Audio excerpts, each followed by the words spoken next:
talk a little bit about history. There's a student group at Concordia. There is a student group at Concordia called Sustainable Concordia, which back in 2008 they bought an industrial scale composter, and they gave it to the institution, and they said, "We give you this as a gift. Please take it, collect the organic waste on campus, and use it to compost it." And that actually made Concordia the first university in Quebec to compost on site. Now, of course, the problem was that the institution was not so committed that they actually didn't maintain it properly, and it broke. And right now, actually, the organic waste that gets collected on campus at Concordia gets shipped all the way to Ontario to get composted. So that's obviously a big problem. And the lesson here is that students cannot do this alone. There has to be credible institutional commitment.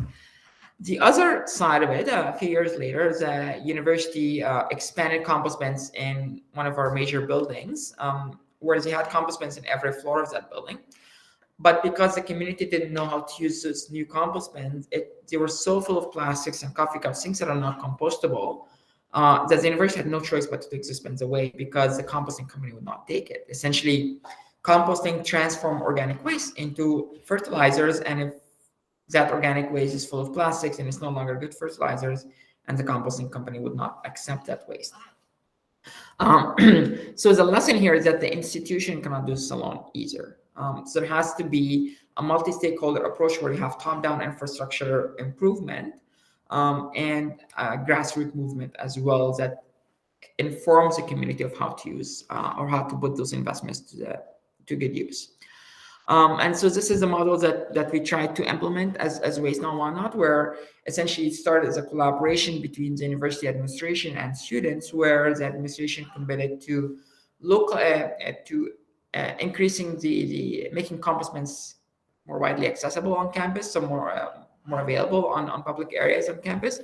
And then my job as a student was to run an education campaign alongside it to help people learn how to use these new compost bins. Because when we were trying to put this project together, I was having a conversation with Peter, and I were having a conversation with Roger Cote, who was the VP Services at the time. And he essentially told us, we tried to do this before, right? We had compost bins before on campus, and it did not work. People did not know how to use them. And what's actually needed is not the money to put those compost bins in place. It's the education alongside it.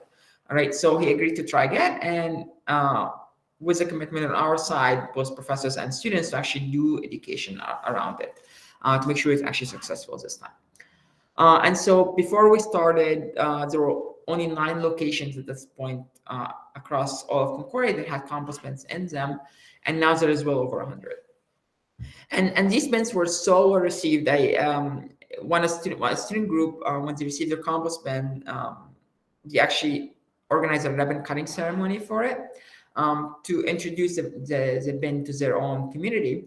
And they sent me a video. The sound is a little crappy, but I still want to play it because I think it's a very it's indicative of how well received received those bins are. And yes, absolutely, you can get those slides. And I believe also the workshop is recorded. So there you go. Welcome to our compost ceremonial opening. So, as you know, we've been using a compost bin on the 12th floor, which has made students have to go to the 30th floor, which is not that big a deal, but it's to make people less inclined to compost. So now we have made it more accessible for you as a compost, and we hope that you will take advantage of this wonderful compost bin. Now we would like to proceed with the ceremonial cutting of the ribbon. It's the best time.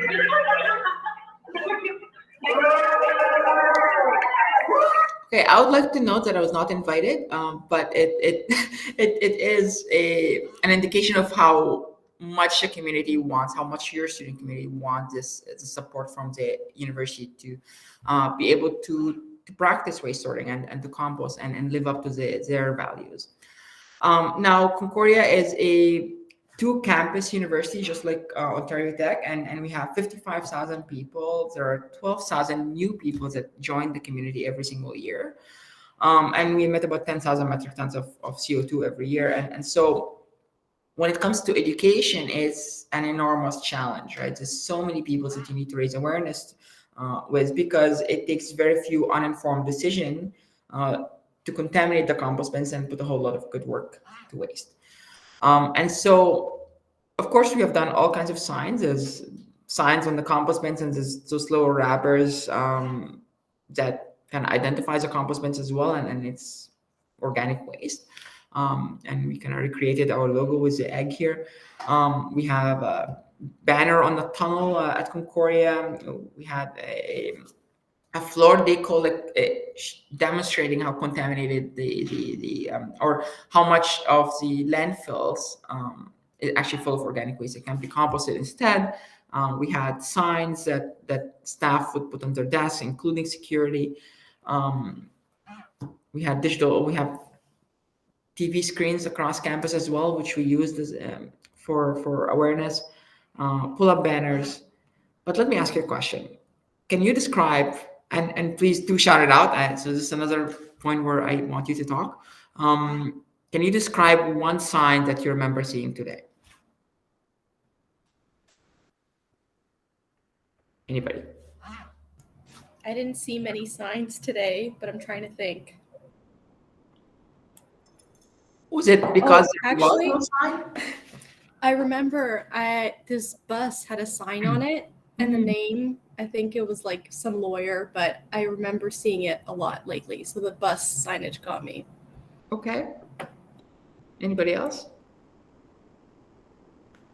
Isabel, may I ask you, how many signs do you think you actually passed across today, in addition to that one sign you noticed, you remember? Well, I haven't left my house, but on an average day that I do leave my house, lots. I think probably over 100, and I don't even think about it.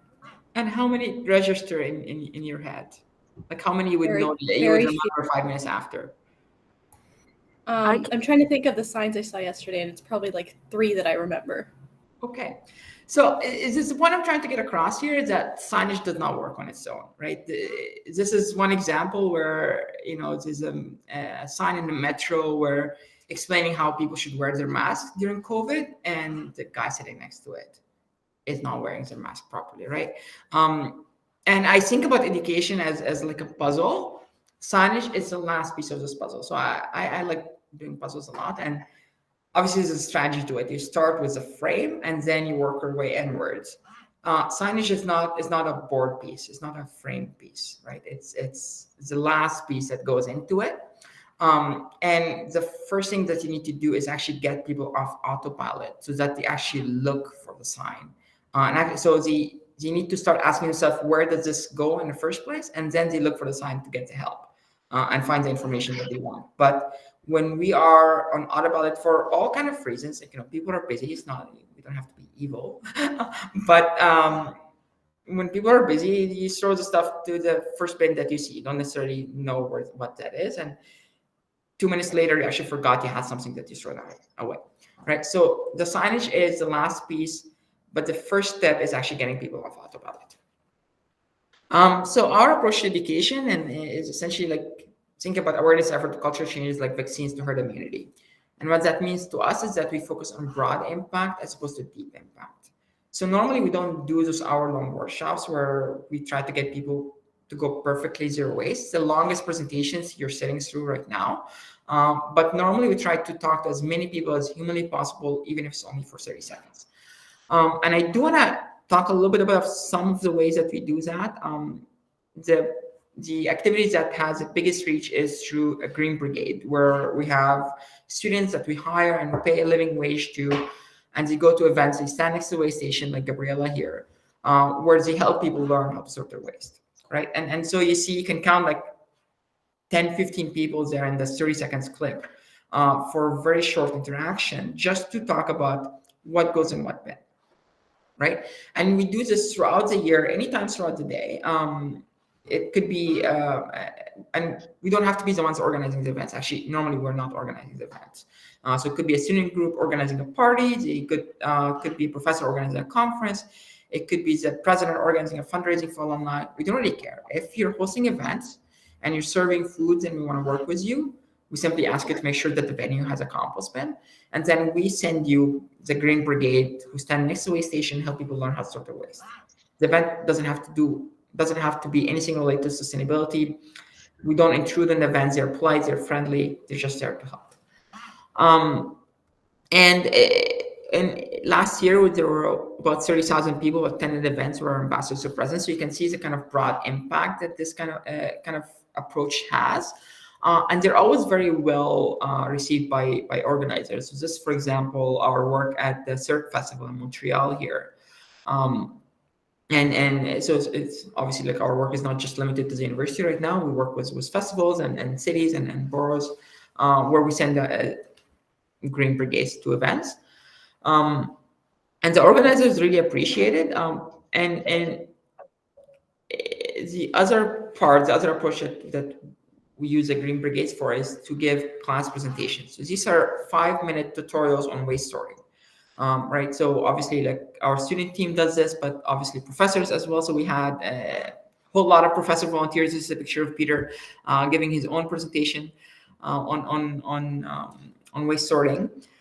And what's important here is how methodical these presentations are. So back when I was on engineering undergrad, every engineering student had to take about 6-7 classes that are required and common between all engineering programs. So it doesn't matter if you're electrical engineer, material engineer, aerospace engineer, industrial engineer, everybody has to take differential equations, calculus, right?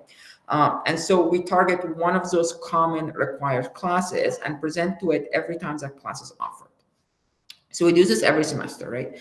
And so that way, over a few years, we reach the entire student population in engineering. And we've mapped this out through all 4 faculties at Concordia, both undergrad and graduate level, and we present to the one required class, either per department or per faculty or per program, whatever is most efficient, every semester, right? And that way, over a few years, the idea is to reach everybody.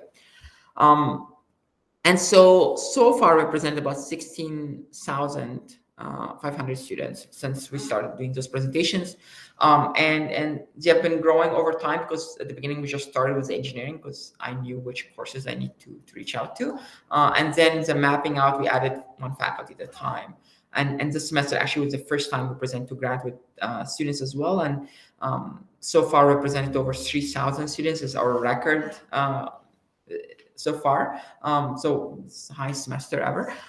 And they're also appreciated by the students and by the professors. And this one feedback here pointed out to the need for this kind of education, especially for students who are out of province or even international students, because it's not just a question of culture, but also a question of the fact that the rules for waste sorting is different from even one borough to another within the same city, right? So like my city does not accept compostable plastic. In Montreal, they do.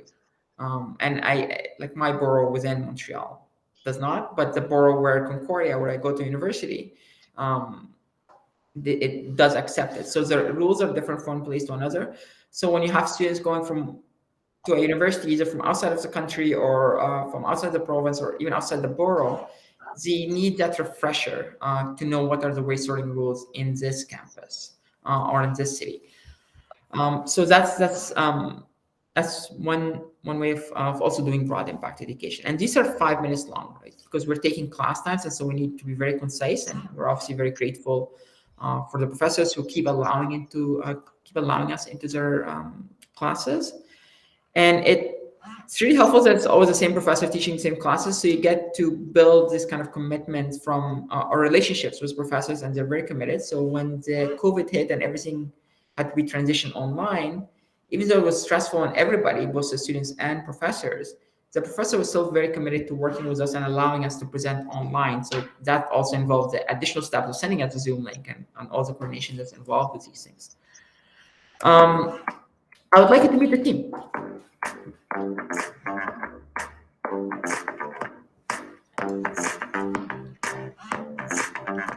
Whenever there's an event, I go there with my coworker. Usually we're wearing our little Enuf t-shirts and we help people sort their waste.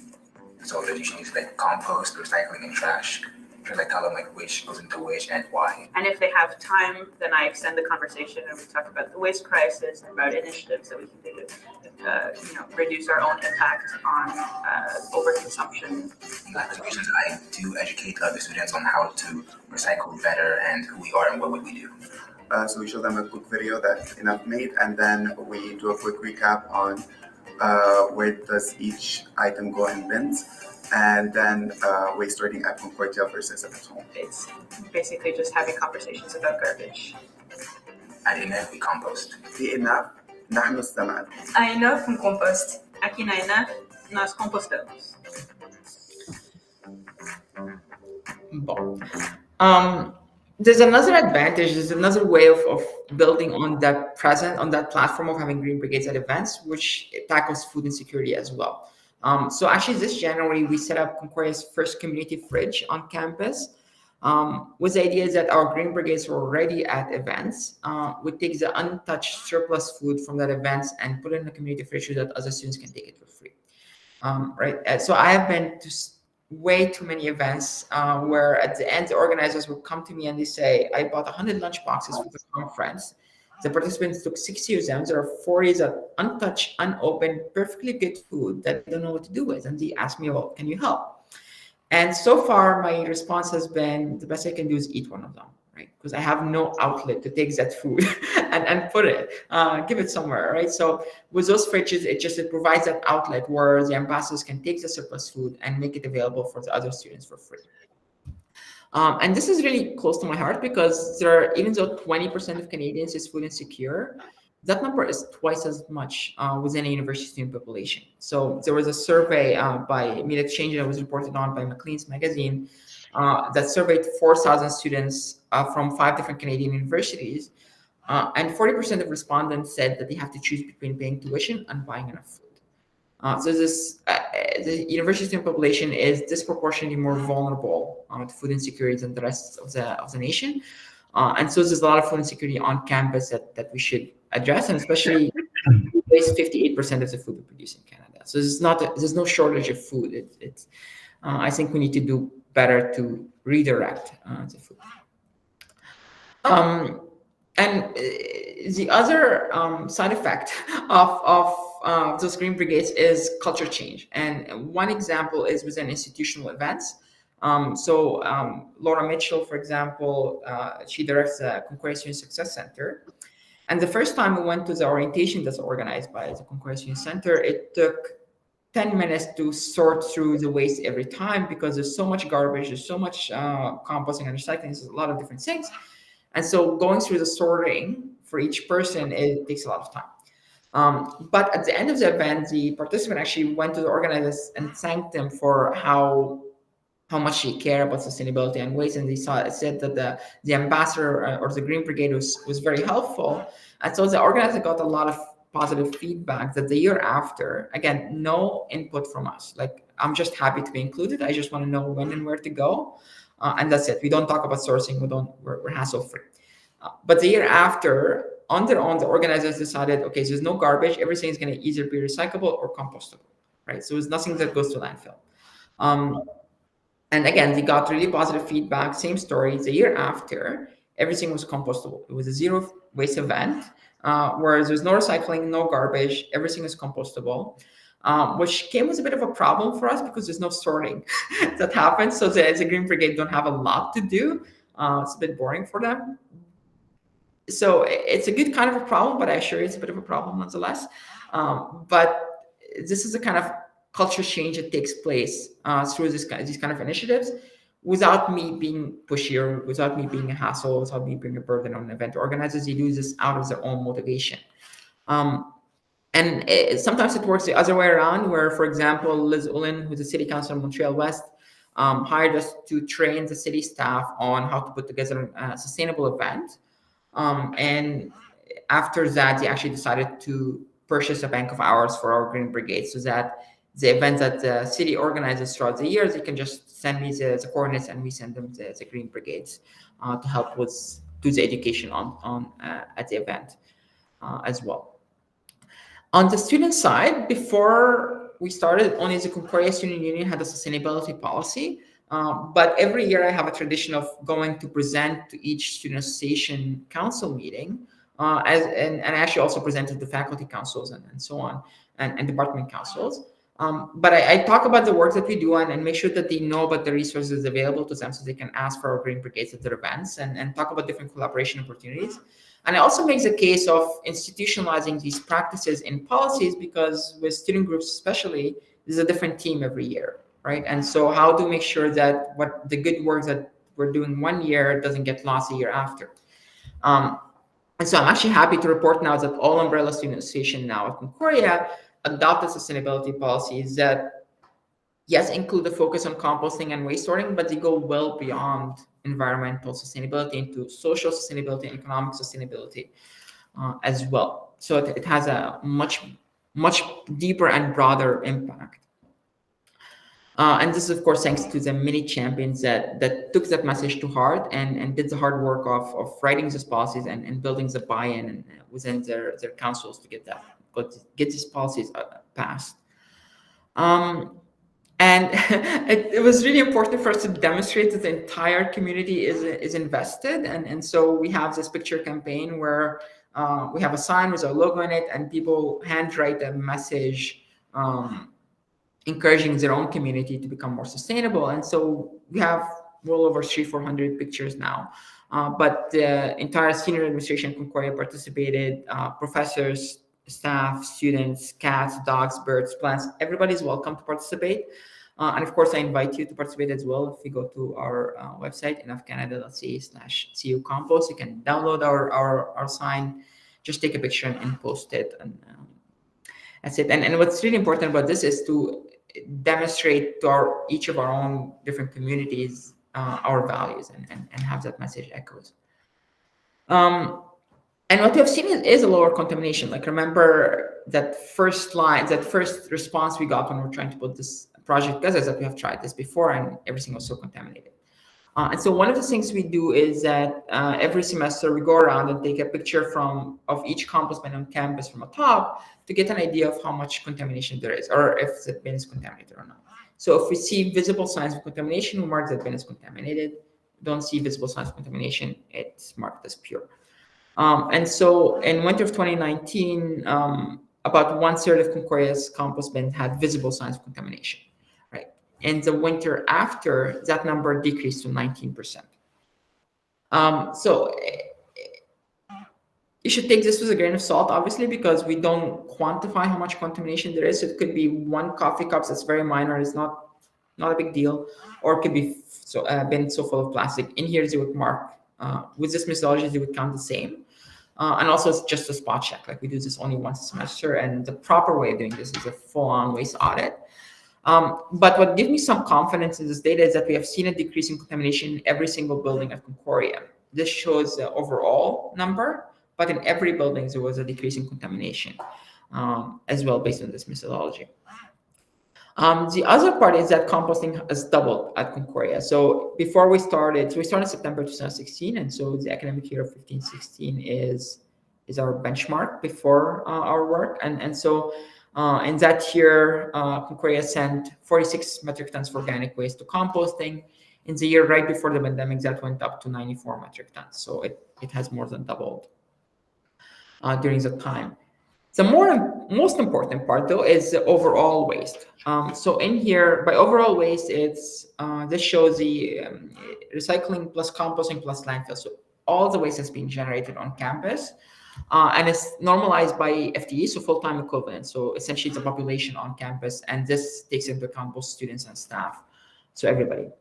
And so in the year before waste not, an average Concordian generated about 39 kilograms of waste in that year.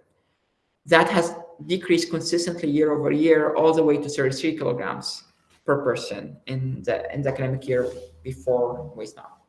That's a 16% reduction in overall waste, and that essentially translates to 2 months worth of garbage that disappeared per person every year. And this is really where the impact is. So yes, people have been contaminating less or composting more, but they've also been the other impact of going off autopilot is that you actually look at what you're holding in your hands and starting asking yourself, did I actually need that in the first place? Right? And then you start making those conscious choices to buy less and waste less. So what we're learning is that when we help people learn how to sort their waste, it actually takes the bigger steps of reducing their waste all on their own.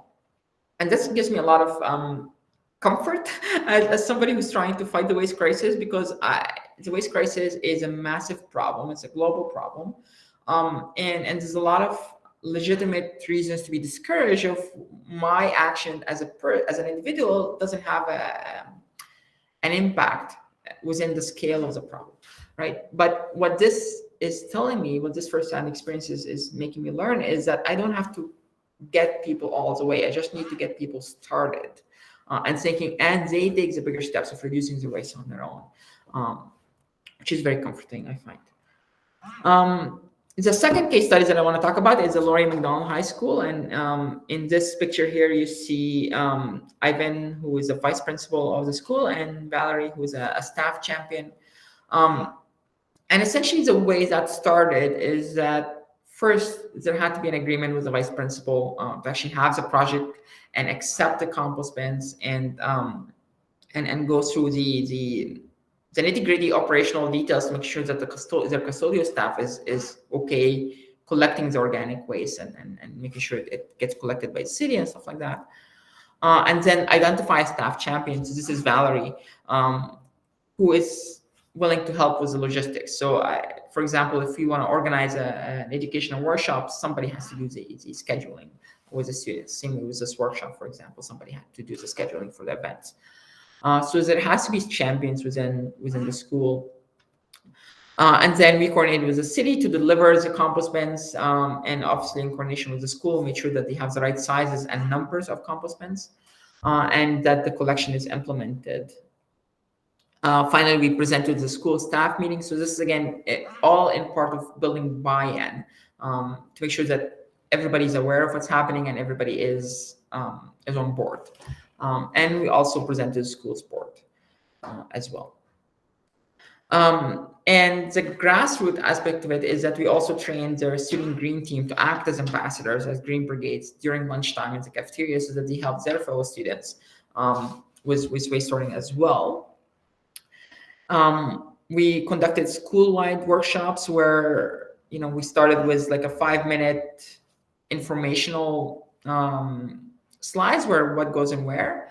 And then we had a game where, we had a picture on the screen of an item like a plastic bottle or a can or whatever. And then we asked the students to, is this recyclable, is this compostable? And then they answer yes or no with paddles. So you can see the red or green paddles here. And so as a game, it was a competition. It was it was really engaging. And then, of course, we invite some representatives of different teams because the school is actually split into teams. You have like a Harry Potter style houses, like Hogwarts and Harry Potter in that school. And so that different students from different houses compete for points, essentially. And so we had people from different teams go on the stage and participate in another waste sorting game as well. Now, through those workshops, we did education for the entire student body at the school, right? So there's the entire 615 students participated. And so we did 4 workshops, half an hour each, and each cycle attended 1 workshop. And we did a waste audit before and after, right? And so in here you see in 2022, so that was before the implementation of composting and before the educational workshops, the recycling had 23% contamination. In 2023, that number went down to 9%. So the contamination rate in recycling was cut down in third. But what I find most interesting here is that composting, the new compost bins that they receive is actually pure organic waste. It's just 0.4% contamination, right? Which is unheard of. I haven't seen this anywhere. So obviously the community has received those compost bins very well, and the education has been effective that they're not throwing the wrong stuff in the compost bins, right? And so before, so last year, there were about 70% of the stuff that in the trash bin was not trash. It was either recyclable or compostable. And as I mentioned earlier, for most institutions, more than half of what you send to landfill is actually organic. So in this case, when we did the waste audit, it was 60% of what you had in the trash bin was organic and can be composted instead. So now this year, about 40% of what's in the trash is recyclable or compostable, right? So there's more work to do to capture more, but you see the progress here. Now, in terms of the other data that we get from a waste audit is capture rate. So let's say you generate 100 kilograms of recyclable paper. How much of those 100 kilograms actually ends up in recycling, right? So that's what capture rate is. And last year in recycling, capture rate was 59%. This year, that increased to 91%, right? So they're capturing a lot more of the recyclable material that they generate. They capture about half of their organic waste, and the other half essentially comes from bathrooms. So this is a brown paper napkins, and the bathroom bins are right now they were landfill bins. And so the biggest recommendation that came out of that report is, or that waste audit, is to transform the landfill, the bathroom bins into composting as well, so that they capture the rest of the organic waste that they generate. And the school has accepted that as well. And so this is also one of the biggest motivation that you should have to do a waste audit, is to identify what are the biggest sources of waste, what are the biggest areas that you can target with initiatives so that you can improve waste management. So it's all about evidence-based action. And so essentially, how going back to the main idea here is, how do you go from this situation here into this kind of impact and progress? And so let me ask you another question. What are the common principles that you're able to identify between those two case studies, in a big institution like Concordia or a small institution like a high school? Maybe if some of you can speak a little bit about what you have noticed to be in common approaches. Just speak up.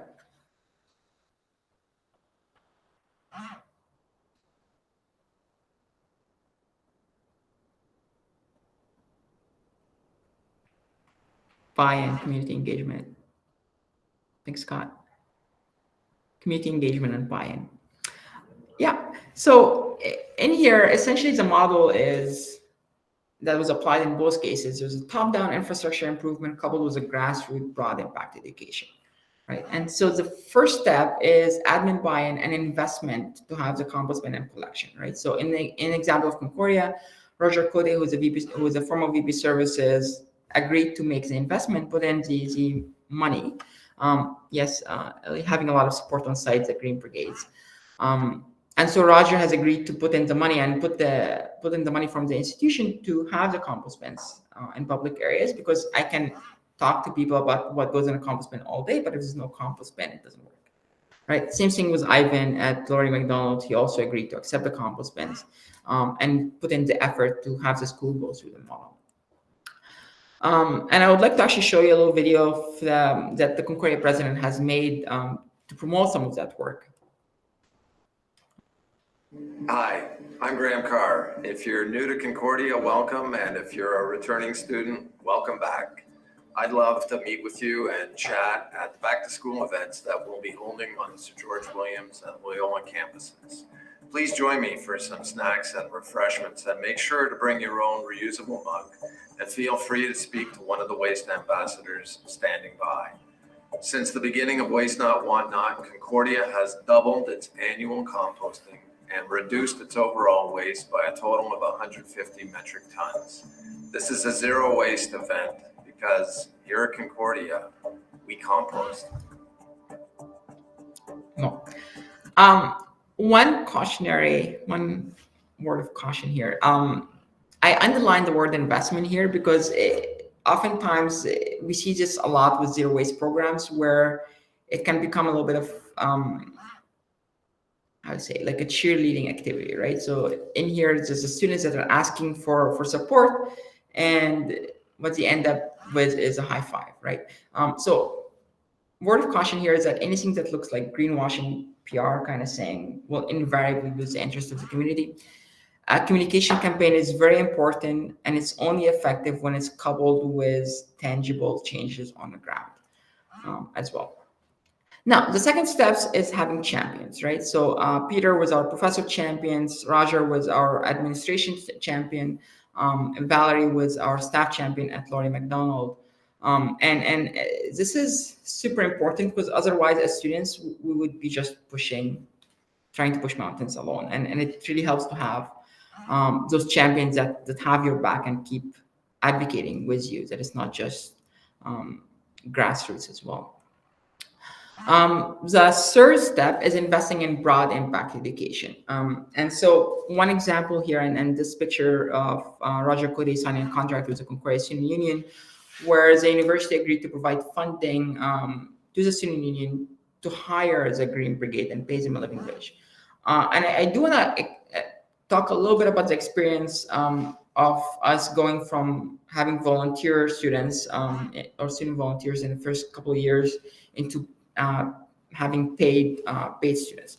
So essentially, when we started in the first 2 years, we would really depend on volunteers, and we had about 400 or 500 volunteers over the years that are students, staff, professors. Everybody was volunteering, and at any given time, we had about 50 active volunteers. And as we grow more popular, we would have events pretty much every week throughout the year. And especially during orientation events, we would have multiple events in a day for each day for about 2-3 weeks.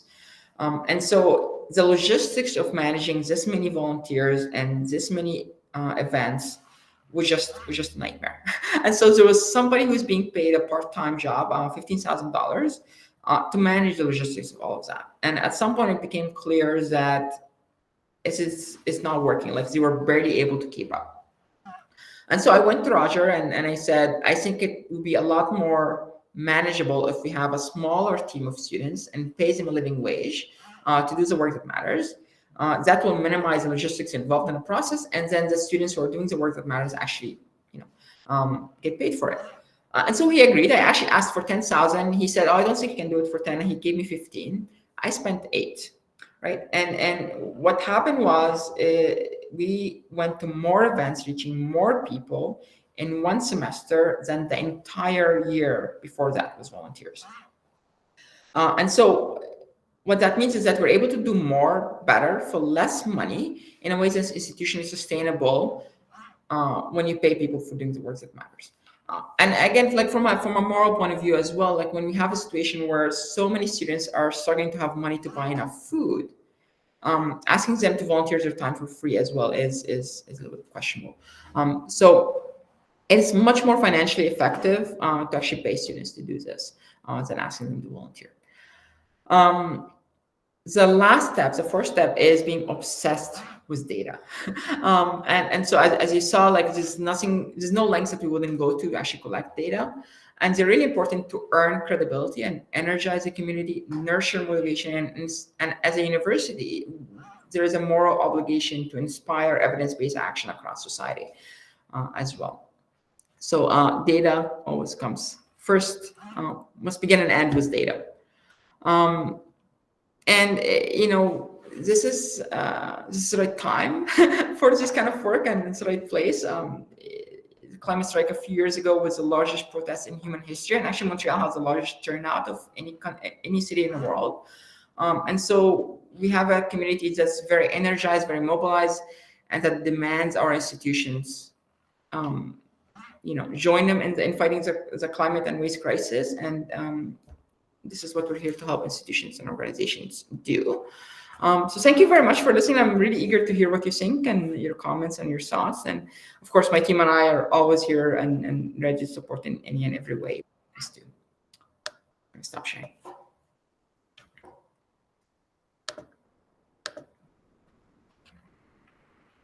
So Isabel, you have your hand up?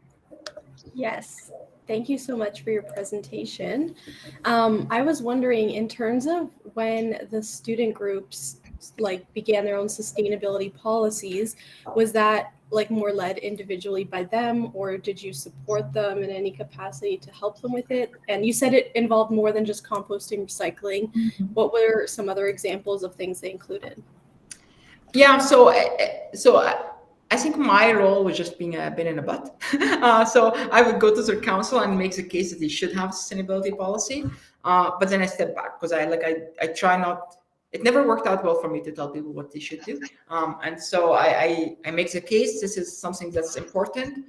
And then there will often be champions within the student groups who sit on council or on the executive teams who would take that on. Sometimes they would ask for advice, and I'm available for that. Sometimes they take it all on their own, and that's fine. And then they do that buy-in work to make sure that the rest of the council goes through it. And actually, I can send you an article that I interviewed each of the person who champions each of those policies, and I wrote an article on Concordia's website about that. And they speak a lot about the process and their experience with that, so I can share that as well. Some of the examples that they included, for example, around recognizing volunteers. So at Concordia, we have something called the Concordia Co-curricular Record, which is like a transcript for volunteer activities. And so they would include a commitment to making sure that whatever volunteers that the student association works with are recognized for their work through that transcript, so that the students can actually benefit from it. There are other kind of living wage kind of commitments where they say when we hire staff, they have to be paid living wage. So these kind of examples, printing paper, they would commit to having it recycled paper. And I can always send examples of that.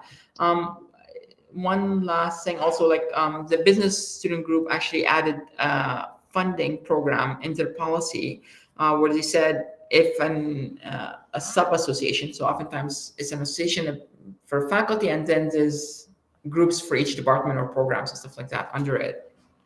And they say if a subgroup wants to have a project around sustainability, we will provide funding for it. And so they created funding programs in this policy. So these are kind of different examples there. Yeah. I don't know if that answers your question. Yeah, it does. And we have like a student engagement record, I think it's called. So kind of similar. Yeah. Okay, Ken Bright had a question. Yes, thank you.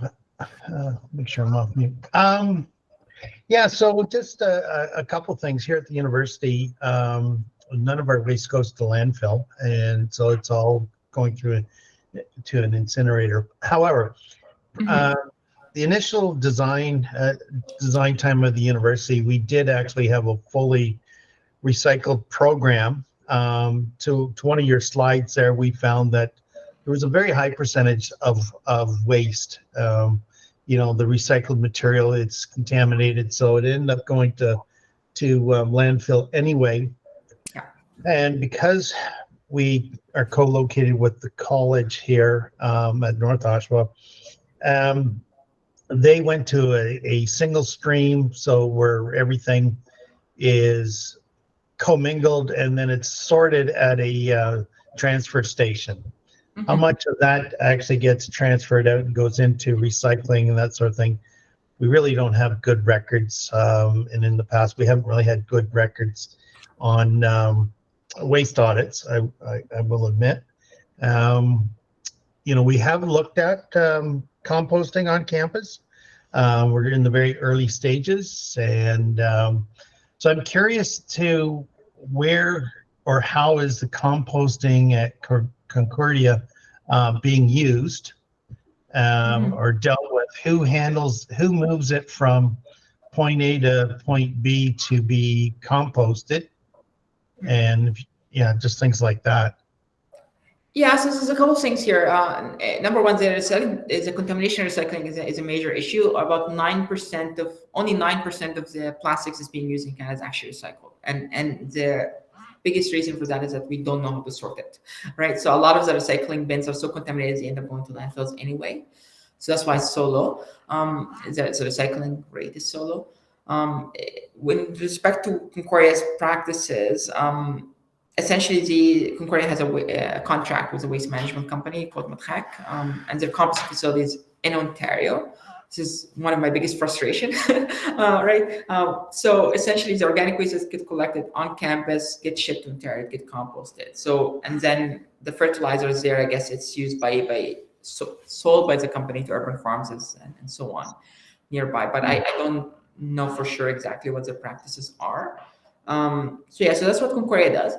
One thing about having everything go in a single stream and then there's a sorting center afterwards, it kind of misses an opportunity on education, right? So side effect or the byproduct of the work that took place at Concordia and Laurie McDonald is the students and the community getting so involved and being so aware to improve their habits, not just during the times that they're at the university, but also during their time at home or within their families and careers and so on afterwards. And so this kind of information and this kind of awareness transfers into other parts of our lives and also other issues too. So the policies is one example where yes, composting and waste is part of it, but it goes into the rest of sustainability issues. Okay, thank you. My pleasure. Okay, Leah had a question. Hi there, how are you? Good, how are you? Good, thank you. So I've actually been an end user of the compost on a larger scale. Mhm. So when you're doing, I'm just curious, in my experience, when I've talked to people about their, I guess, how they value the compost, like do you have in your education seminars and packets and meet and greets and whatnot, what the end use of compost is? Because in my experience, people are amazed that local farms, whether it's small farms to large scale commercial farms, are actually the end users. Most people just figure it goes in a bag and they can buy it at the local garden center. So it's a quote unquote small scale that a lot of people may or may not use if they don't garden or they're not interested or whatnot. But is that in your educational? Yeah, I mean, so it's briefly mentioned what the composting is, and one big reason is that I do exactly relate to what you're saying of where most people are at. I remember when we were writing the first grant application for Waste on One, I actually had to Google what composting is because I was the target of the education, right? So it was actually really helpful to design the education activity because I needed something that would have worked for me, right? And so there's a lot of people, including myself at the time, that didn't know what composting is. In my mind, it's just a way to recycle organic waste.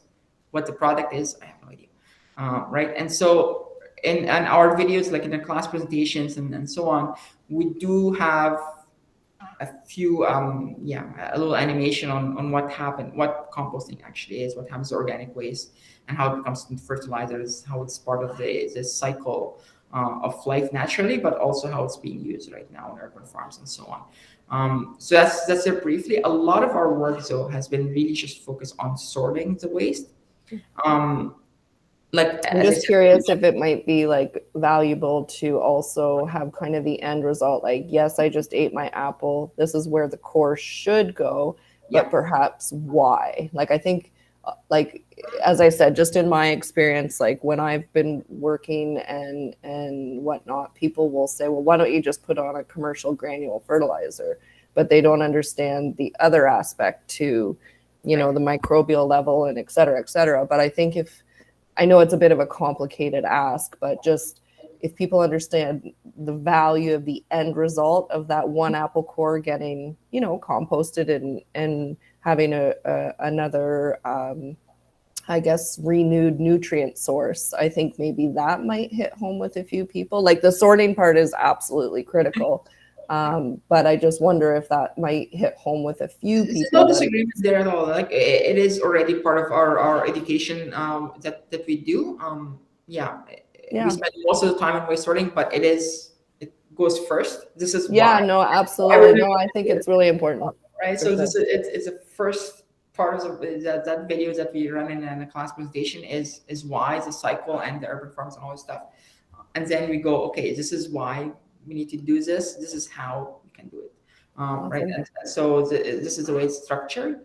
It's harder to do that with Waste Ambassador or with the Green Brigades. I'm too used to calling it Waste Ambassador. That's what I call it as students. But I'm realizing now that people outside more familiar with the Green Brigade concept. Anyways, in there, these are like 5-10 seconds interaction as you saw in the videos. Like you see a can that's recyclable. You open the recycling bin.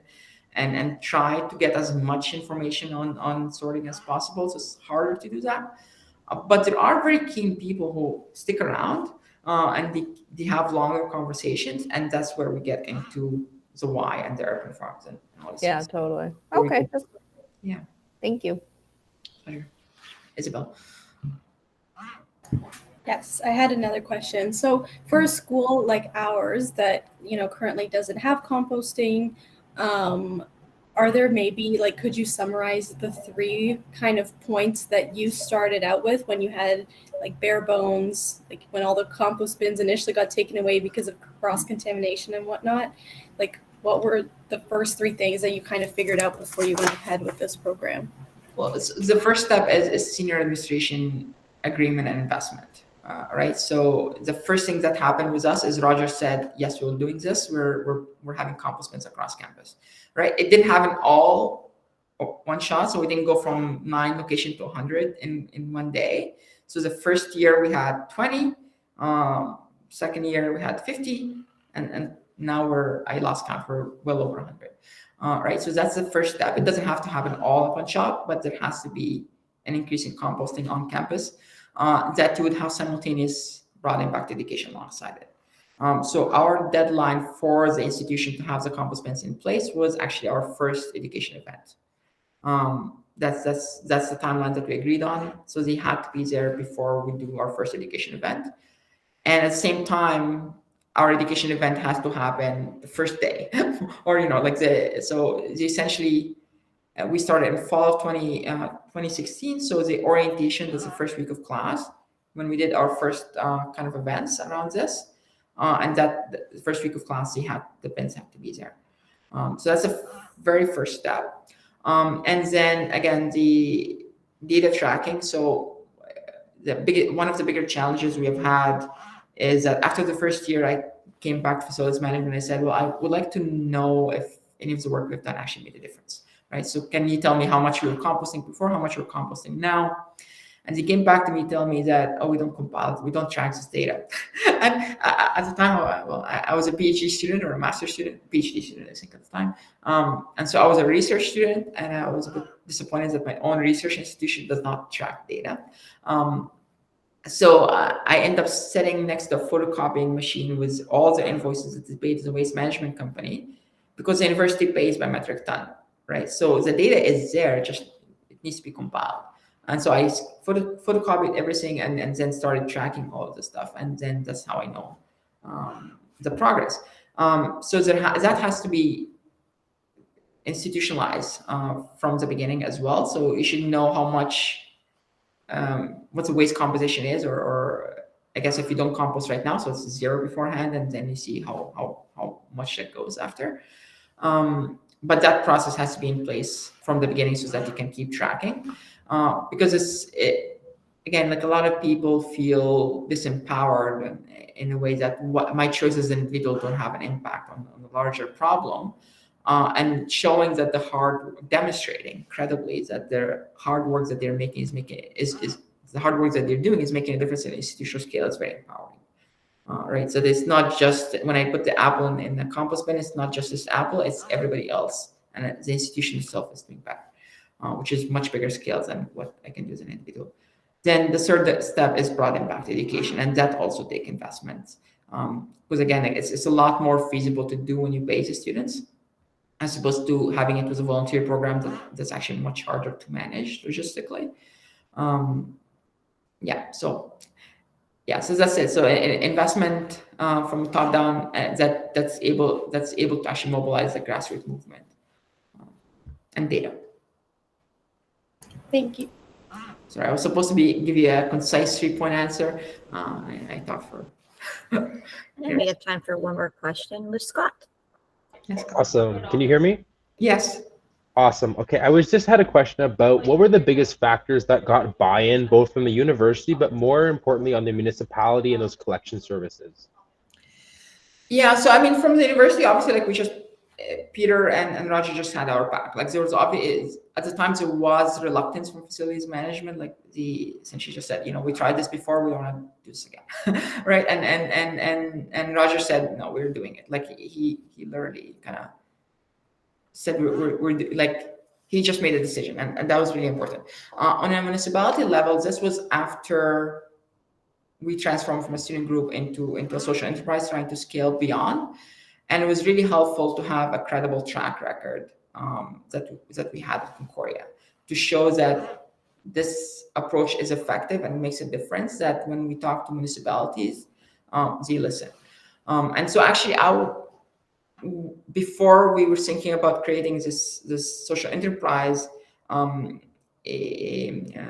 friend of mine who used to sit on an environment committee in Montreal West, he invited me to talk to the environment committee at the municipality. He said, I like the work that you're doing as a student. Can you talk to us about different things that we can do? And then I presented our work about waste and whatnot. And at the end of this presentation, he's like, can you do this for us? I'm like, well, I'm a student and student group, so like it's not something that we've thought about. And this is really what encouraged me to go take that step in creating social enterprise, because I see that potential working with municipalities and festivals and things like that. But it's building credibility, and it takes time. But you have to take that first step, and then you build credibility over time. Awesome, thank you. Okay, well, thank you. It's one. Okay, Peter, you've raised your hand. Well, yeah, sorry. I just wanted to thank Carol for that great talk, and there's a lot to work on here, I know, and great ideas. And Carol, by the way, is being pretty modest. I mean, he was really fundamental to the transition that took place at Concordia. So I want to emphasize that, because I know he won't brag about himself, but without him, this thing probably wouldn't have gotten done. So he talked about champions, and he was definitely the student leader on this effort. So thanks again, Carol. Much appreciated. You're too kind, Peter. Thank you.